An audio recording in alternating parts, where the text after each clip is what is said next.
Yes sir, guys, you know what that means, a clear trailer. We just picked the boat up from Annapolis Boat Yard down here in Annapolis, Maryland, and we are pumped. So we added the Seakeeper Ride 525 system on the Atuna Matata. It's kind of a newer thing. Obviously, I'm sure a lot of you have heard of what a Seakeeper is and what it does. Well, these are the trim tabs that do the same exact thing. I was looking to get the Seakeeper system installed on the boat. Well, it was gonna be a lot of custom work in terms of possibly even removing my fish box and all that. So I decided to go with this ride system, and I'm stoked to try it out. We're down here in Annapolis right now. There's the boat. John left work early to come test this thing out. I left work early to come test this thing out. I'm pretty pumped to see how this goes, if I haven't said that already. We're gonna swing by, pick up Kurt.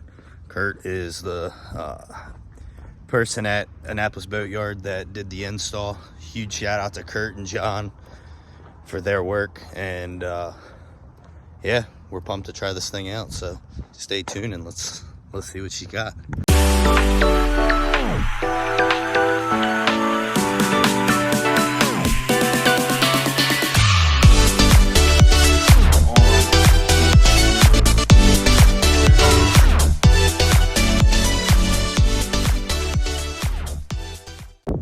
Dilly dally. We're here to try out this new ride system. We also got a couple new upgrades. We got the Cyanox Nightwave camera.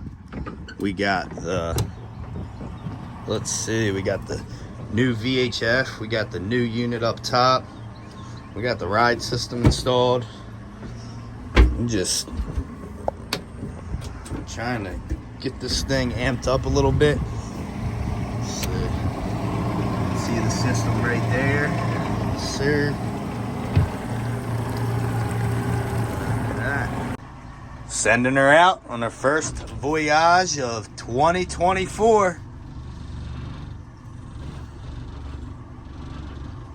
This is not going to be any fun. Said no one ever, right? I know, right?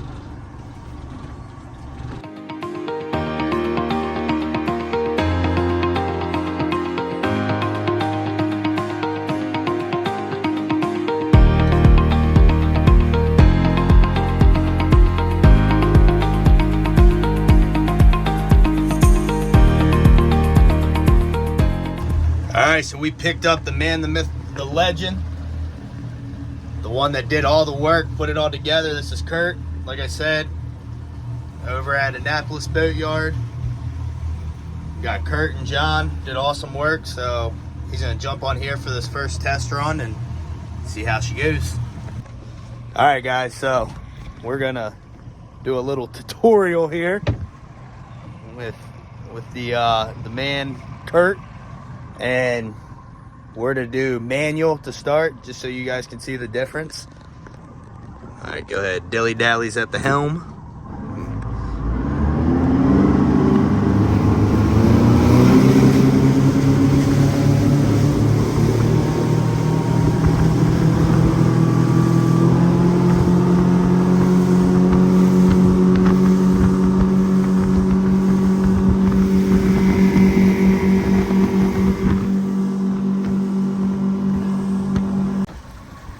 All right, that was manual. Now we're gonna put it in auto and let it do its thing. Go ahead, gun it.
All right, guys, so we just finished that Seakeeper ride, right? And a couple different things I just want to touch on that I didn't hit while I was out in the water.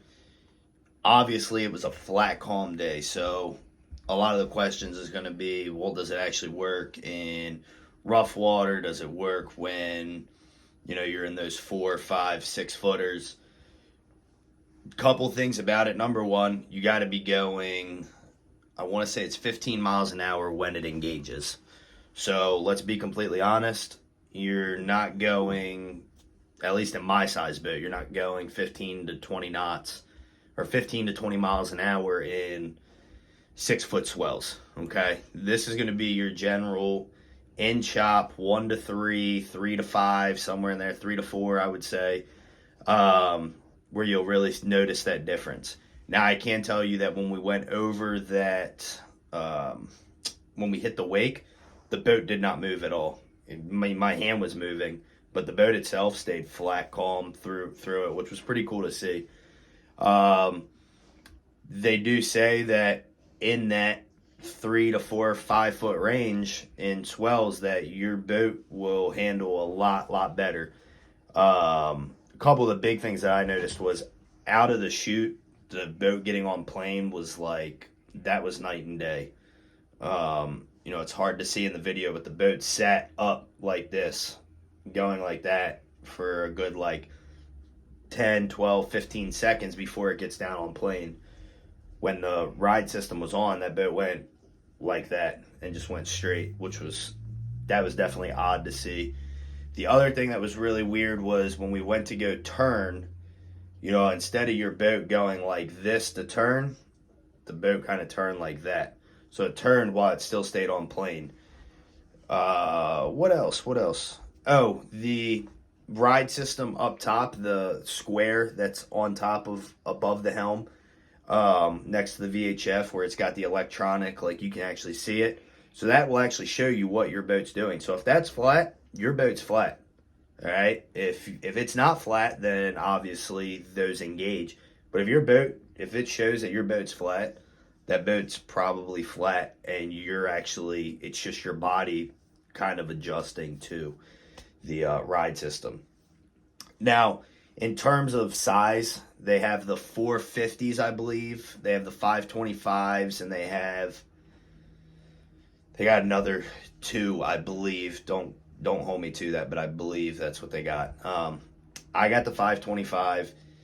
The 450s are made for 23 to 27 foot boats is what I think it was. My boat's a 27 foot.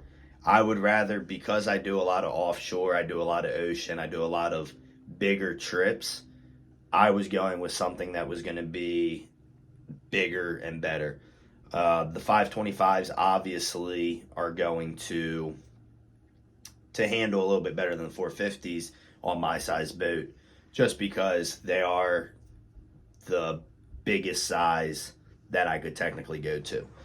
So, you know, when you're picking that, I just pick mine off of my trips, right? If I stay in the bay and the backwaters, I'm not overly concerned with the performance of it as much as I am when I'm 80 miles offshore, tuna fishing, wahoo fishing, stuff like that. So, you know, that was kind of the big thing that I took away from that ride system, and definitely looking forward to trying it out in some rougher water. But the general idea is it did make a big difference just in what I was able to feel when I was running it yesterday. So definitely would invest in it if maybe you can't fit the gyro, or if you're just looking into that Seakeeper. All right, so appreciate it. Just wanted to jump on here and let you guys know that, and we're gonna get back to the video. All right, guys, that was the Seakeeper ride system, just setting it up. That was just the very first test run. You know, we'll be using that out on the ocean a ton, but check this out. Downtown Annapolis, right in the middle of winter. You have the Naval Academy right over here. You know, but it's just nice to be out here. We're in what, February 20th. We're out here on the water. So thank you all for watching, and don't forget, hit that like, share, and subscribe button, and we'll catch you all in another video.